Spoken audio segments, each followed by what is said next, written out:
Le morceau intitulé Love Generation de Bob Sinclar, sorti en 2005, a marqué un tournant décisif dans sa carrière. Un succès que le chanteur doit à Pascal Nègre, ancien patron d'Universal Music France, qui, à l'époque, lui propose d'utiliser sa chanson comme générique de la Star Academy. Interrogé par Le Figaro, l'artiste a dévoilé les revenus générés par ce partenariat de longue date. Bob Sinclar refuse la Star Academy à cette époque. Bob Sinclar est un artiste jouissant d'une notoriété relativement modeste, principalement reconnu dans les cercles underground. C'est alors que Pascal Nègre, ancien patron d'Universal Music France, lui propose d'utiliser sa chanson comme générique de la Star Academy. C'était le 15 juillet 2005, un moment clé que l'artiste se remémore avec émotion. Pascal Nègre lui expose une opportunité exceptionnelle, la certitude que son titre deviendrait numéro 1. Cependant, celui qui a posé nu sur Instagram, alors en quête de préserver son identité artistique, refuse de lier sa musique à une émission de télé-réalité. En effet, le DJ se souvient avoir déclaré « Star Academy ? Mais tu es un fou.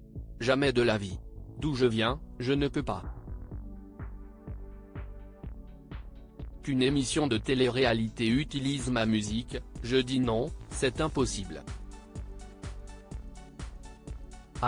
Julien Reynaud APS Média, Abaka Pascal Nègre, qui n'en démord pas, continue d'insister et parvient finalement à convaincre Bob Sinclar. Un mois après le refus initial, le 15 août 2005, l'artiste consent finalement à céder son titre à la Star Academy. L'impact est instantané. Dès la première semaine de diffusion de l'émission, sa chanson se retrouve en tête des charts. C'est la clé du basculement de mon succès aujourd'hui. Je savais qu'en 2005, il fallait prendre un virage. Martin Solveig avait déjà sorti des titres, David Guetta faisait des chansons assez commerciales à ce moment-là. Je sentais la scène électro changer. Tout devenait un peu commercial. On me dit que je suis richissime. Love Generation reste l'un des plus gros hits de la carrière de Bob Sinclar.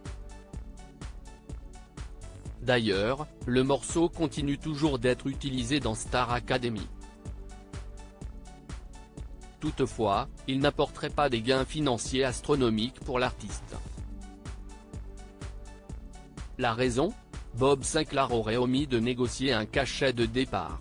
Cela signifie que ses revenus se limitent aux droits d'auteur à chaque diffusion télévisée. Sans cachet initial, les revenus sont basés sur l'utilisation fractionnée du morceau, souvent réduite à 30 secondes sur les 3 minutes totales. Selon un des représentants de la French Touch, Love Generation a généré environ 150 000 € depuis 2005. Une somme qui a été divisée entre les 5 auteurs-compositeurs impliqués dans la création du morceau.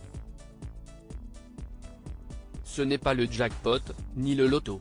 À la fin, il nous reste 20 000 € chacun. À chaque fois que ça passe à la télé, on me dit que je suis richissime.